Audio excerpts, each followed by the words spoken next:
Welcome to Zevizar, where we focus on practical knowledge and tools to help you stay resilient in real life. At Zebazar, our mission is simple. We empower people and professionals with practical strategies and resources to prepare for and adapt to disasters. Today, we're talking about your emergency plan, a topic that affects everyone. Whether you're managing a household, advancing your career, or keeping your loved ones safe, being prepared can save lives. Our goal is to help you turn uncertainty into a simple, practical roadmap for readiness. Exactly. We're going to break down the essentials, focus on steps you can actually take, and hopefully spark a little curiosity along the way. Right. This isn't about scaring you, it's about staying prepared and strong. We'll cover everything from spotting risks around you to connecting with your community, giving you the tools to protect yourself and your loved ones when the unexpected happens. Think of us as your guides here, helping you grasp not just what to do, but the why behind it. We've pulled some surprising facts and real-world insights to keep this grounded. So let's get started on creating that personal roadmap to preparedness. Okay, so it's easy to think of emergency planning as something only governments or big corporations need to worry about, right? But in reality, being prepared as an individual is just as important. Every one of us, whether at home, at work, or in our communities, has a role to play in protecting ourselves, our families, and even neighbors. Preparedness isn't just a nice idea. It can mean the difference between safety and danger when unexpected events happen. Well, hazards, both natural and human-caused, are happening more frequently and with greater impact. In 2023, the Turkey-Syria earthquake killed over 53,000 people. The 2022 Pakistan floods claimed 1,739 lives. Tropical storm Nalgae in the Philippines in 2022 caused 214 deaths. And the 2021-22 Australian wildfires destroyed thousands of homes and took 33 lives. Human-caused events like mass shootings in the U.S. show that threats can occur anywhere. These aren't just numbers, they represent real people and communities facing immediate and lasting consequences. The losses are heartbreaking for sure. But what I find just as important is how emergency planning connects to our daily lives. It's not only about those dramatic events we see on the news, is it? Exactly. Emergency planning isn't a one-time checklist, it's a cycle. Plan, organize, train, evaluate, repeat. It helps reduce the impact on individuals and communities, make sure everyone knows escape routes, and encourages you to get to know your local fire department, police, and other emergency responders ahead of time. The real goal here is resilience. So you're not just reacting to chaos, but navigating it with some purpose. That's empowering. But let's get practical. How do we even begin? How do we figure out the specific dangers in our homes, workplaces, and communities? Think of it like a personal risk assessment. Ask yourself, what kinds of emergencies or disasters could realistically happen here? How likely are they, and how serious would the impact be? Then figure out what steps you can take now to reduce that impact.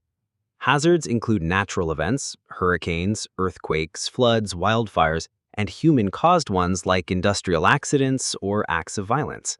Don't forget less obvious risks, like stress or mental health challenges. These can be especially high for caregivers or people in demanding jobs, and they affect how well you respond during a crisis. One way to prioritize risks is like a traffic light: red for high risk, yellow for moderate, and green for low. This helps you see at a glance what to tackle first and where to focus your energy and resources. Exactly, that's informed action. Let's talk about communication, because one of the biggest fears in any crisis is being separated from loved ones. How do we keep families connected when networks might be down? Clear communication is everything. Every family member should have emergency contacts saved in their phone under ICE, or in case of emergency, and also on a printed list in a wallet or go bag. And here's the tip. Text messages are usually more reliable than calls during crises. Why is texting better than calling in those moments? Texts use less bandwidth and can retry automatically if networks are jammed. Calls often just fail outright. Another tip, Pick a family member or friend who lives outside your area to act as a go-to person for messages if local phone lines aren't working. That makes sense. And what about physical meeting spots? Say if evacuation routes are blocked. Always have backups. Families should know at least two meeting locations, one nearby for small-scale incidents and one outside the neighborhood for large-scale disasters. Everyone should know the addresses and phone numbers written down, not just digital. Beyond communication, what about our essential documents? IDs, insurance, medical records, they're a nightmare to grab in a rush. The key is preparation. Keep copies of important documents together in a waterproof, portable container, ready to grab and go. And while you're preparing these essentials, make sure you also know how to get official alerts through radio, apps, or local authorities so you're always aware of what's happening in your area. Okay, let's move to the physical side. Emergency kits. What do we really need? A kit is your lifeline. At minimum, 3 days of supplies if you need to evacuate, ideally 2 weeks if you shelter in place. Water is priority number 1. About 1 gallon, or approximately 3.8 liters per person per day, or around 14 gallons, about 53 liters per person for 2 weeks. Food should be non-perishable and easy to prepare, and don't forget a manual can opener. Without it, you might not be able to access canned food when you need it most. Absolutely. I learned the hard way during a storm that knocked out power for several days. We had plenty of canned food, but without a proper can opener, accessing it was a real struggle. And it's not just about calories. Having a few comfort foods or favorite snacks can lift spirits and boost morale during stressful times. Absolutely. Think of your kit as your lifeline. First aid supplies, prescription medications, a flashlight with extra batteries, a multi-tool, a whistle, sanitation items, blankets, and of course those important documents we talked about. And here's the tip. Don't just stop at home. Make sure you have kits ready for your car and your workplace too. Each one can make all the difference when a disaster strikes. What mistakes do people often make with kits? The biggest mistakes? Not enough water, too little food variety, forgetting special dietary needs, letting medications or supplies expire, or never updating the kit at all. A simple rule of thumb is to check your kits every 6 months. Pick a regular time you already remember, like when clocks change for daylight savings time, or when you replace your smoke detector batteries, so it becomes a habit. And of course, your kits need to reflect everyone in your household, from babies who need infant formula and diapers to elderly family members who may have medications or mobility aids, and even your pets with their food, water, and comfort items. Each person or pet has unique needs, and including them can make all the difference in keeping everyone safe and cared for during an emergency. Right. Vulnerable populations and pets are often overlooked. Planning must be inclusive. Consider people with mobility challenges, hearing or vision impairments, or other communication needs. Emergency plans should ensure accessibility and support for everyone, no matter where they live. For pets, think ahead. Make sure you have enough food, water, up-to-date medical records, a list of shelters that accept animals, and ready-to-go carriers, leashes, and any other items needed to keep them safe during an evacuation. Hurricane Katrina was a devastating storm that struck the U.S. Gulf Coast in August 2005, especially hitting New Orleans, Louisiana. It caused over 1,800 deaths, massive flooding, and the displacement of hundreds of thousands of people. Hurricane Katrina really showed us that leaving pets out of emergency plans can be catastrophic for families who refuse to evacuate without their animals and for responders who have to rescue them under dangerous conditions. Exactly. That's why any emergency plan should include pets, food, water, carriers, medications, and a safe place to go so no one in your household is left behind, humans or animals. So once plans and kits are in place, how do we make sure they work under real stress? Practice. Drills and simulations build confidence and muscle memory. Families can run fire escape drills, workplaces can practice lockdown procedures, and communities can run full-scale exercises. The goal is to make your plan something you can follow automatically, without thinking, when a real emergency happens. And after each drill, take time to review what happened.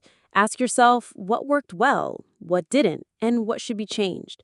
Going through this review after practice is how your plans get stronger and more reliable over time.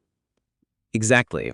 Preparedness isn't a one-time task. It's something you keep working on, updating, and practicing so you and your loved ones are always ready for the unexpected. Before we wrap up, let's zoom out and look at the full picture. How does emergency planning strengthen our lives, protect our families, and build stronger, more resilient communities long after a single crisis passes? Great question.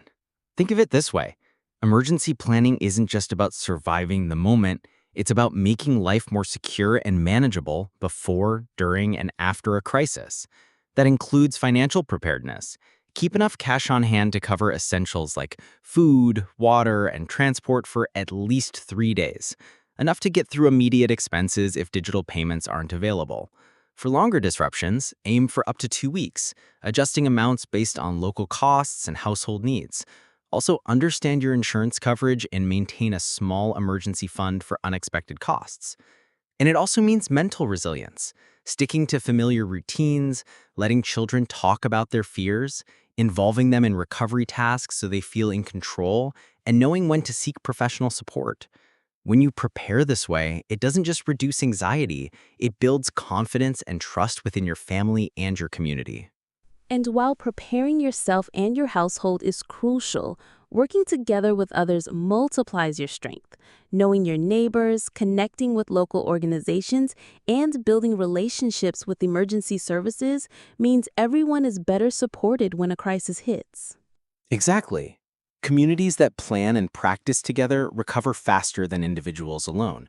Take the 2025 Texas Hill Country floods. Local schools became emergency hubs, and volunteers coordinated to support displaced residents and first responders. This shows how planning and teamwork can make community recovery faster and more effective.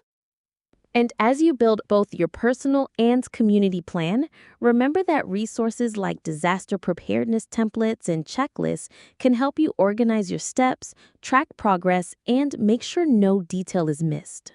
That wraps up our guide to your emergency plan. From assessing risks to assembling kits, running drills, supporting mental health, including pets, and strengthening community connections, preparing for disasters is a continuous journey, not a one-time task. Knowledge is power, but action counts too. Tonight, check your water supply, review your family meeting point, or identify local hazards. Small steps that make a big difference in your safety. Start simple. Take one action today, stay curious, and keep building your preparedness over time. And remember, Zevazar empowers everyone, from individuals and families to businesses, organizations, and governments, with practical tools and guidance to help you stay prepared, confident, and protected at every stage.